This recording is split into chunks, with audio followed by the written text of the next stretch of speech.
Alô, galera, Vasco e Análise aqui, Marcelo falando. Bom, vamos trocar uma ideia aí, né? Dia 12 de julho, 18h30, tá confirmado Vasco e Botafogo, com o mando do Vasco, mas não em São Januário, por conta da venda, né? Do mando de campo, dos direitos da partida, melhor dizendo, né? Como fez com o Palmeiras e agora está fazendo com o Botafogo, né? Péssimo, mas já estava aí no pacote, já falei sobre isso, não vou aqui repetir o que já falei, sou contra, totalmente contra, né? Mas agora é jogar, não tem mais jeito, e se possível, não vender mais jogos do Vasco. O Vasco tem que fazer valer o seu mando de campo, né? O caldeirão, a mítica do estádio, né? E ganhar em São Januário, e ganhar os adversários, quanto melhor jogando em São Januário, né? Mas uma perguntinha agora, jogando aí fora de São Januário, né? Contra o Botafogo, dá para fazer uma frente? O que você acha? O Vasco faz frente com o Botafogo dia 12 de julho, 18h30, bem treinado. Esperamos que o Diniz venha treinando esse time, né? Vendo aí valências. Acho que sim. Acho que o Vasco pode tentar aí um bom resultado, mesmo jogando fora de casa, apesar do mando de campo, como eu já falei aqui, né? Na sua proposta aí, né? Jogo apoiado, superioridade numérica, inversões, ultrapassagens, né? E não dá para o Botafogo o que o Botafogo tem de melhor, desde o ano passado, né? O qual ganhou a Libertadores e o Brasileiro, que é a transição rápida, ofensiva, com bastante jogadores, né? Tinha o Arco e a Flecha no passado, Almada e Luiz Henrique, e agora tem um Savarino aí e com o Igor Jesus, né? Salvo engano, são esses os jogadores do Flamengo, do Botafogo, que fizeram um gol no PSG, né? Se ganhar, tá tudo bem, Vasco tá 100%, podemos jogar aí contra qualquer adversário. Se perder, tá tudo errado, tá fraco, tá mal. Se ganhar, insisto aqui, né? Vamos fazer frente com outros times, né? O Botafogo aí, brincadeiras à parte, foi campeão do mundo, né? No formato antigo, antes desse. O campeão da Libertadores ganhava o campeão da Champions. Ganhou, mas só que o campeonato mudou e o Botafogo aí está reclamando um título simbólico mundial, tendo em vista o formato antigo do Mundial, né? Bom, qual o time ou quais times que o Vasco poderia fazer frente, bem treinado, mesmo com jogadores talvez não tão badalados, não tão bons quanto os outros times aí, né? Por exemplo, Flamengo, Cruzeiro, Bragantino, Palmeiras, Bahia, Fluminense, Galo e Botafogo, né? São os 8 primeiros aí. E o Vasco joga, dia 12 agora, contra o 8º colocado, que é o Botafogo, né?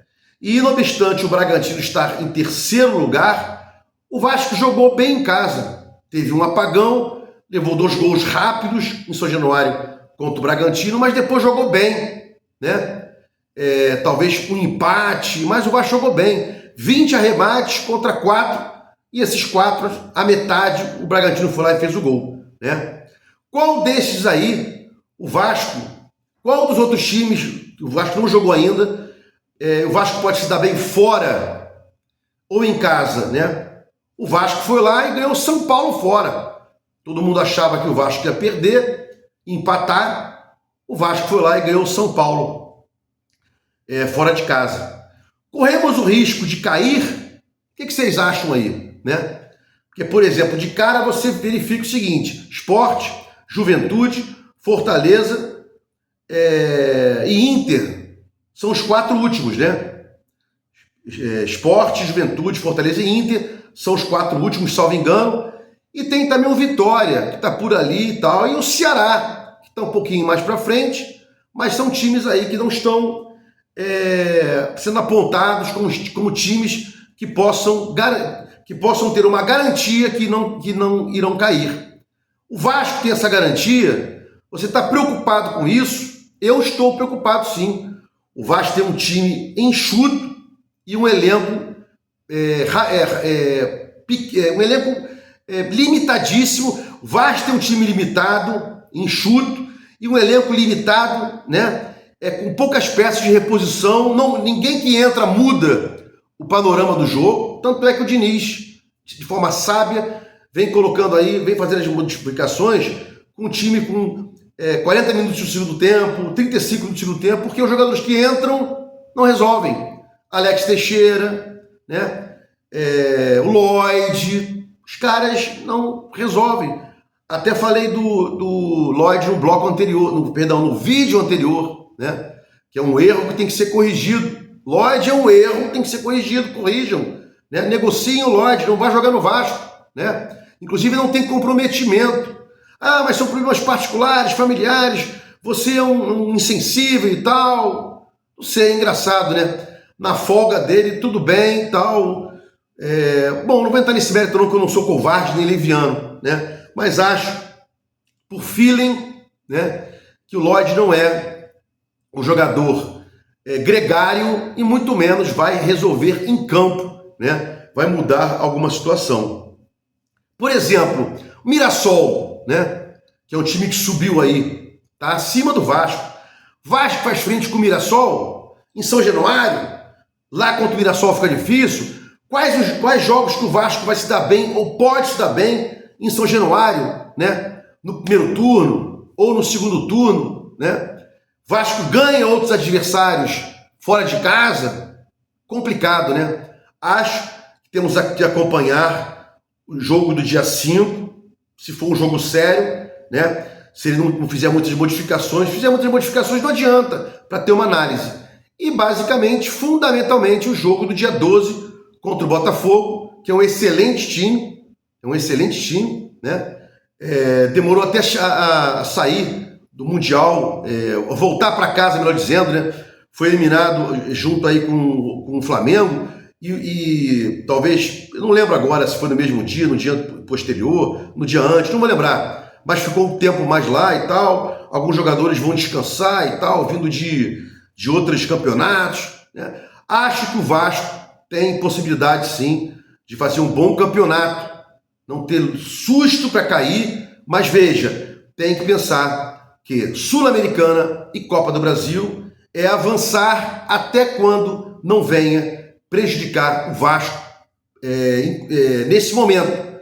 Porque, por exemplo, tem aí a volta do Leandrinho, Estrela, Adson, né, voltando, quem mais? David, né?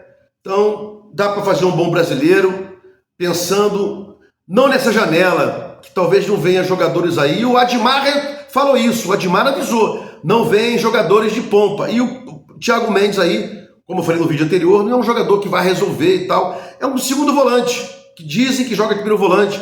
Acho que com 33 não tem mais intensidade, vindo de lesão, não tem mais, né? E a gente está inflado de segundos volantes, como eu já falei no vídeo anterior, e tem poucos primeiros volantes aí, à exceção do Hugo Moura. E eu já falo, o Sforza não é primeiro volante. Ele começa jogando no primeiro volante, ele se distrai, daqui a pouco ele está marcando lá em cima, né? E esquece da marcação que é na frente dos zagueiros, né? E pegando um dos laterais para fazer pelo menos uma linha de 4 ou 2 na frente com 2 atrás. Se gostou dos comentários, inscreve aqui no meu canal Vasco Análise, dá um like para mostrar o YouTube engajamento, sininho para mostrar o YouTube que você quer receber meus vídeos.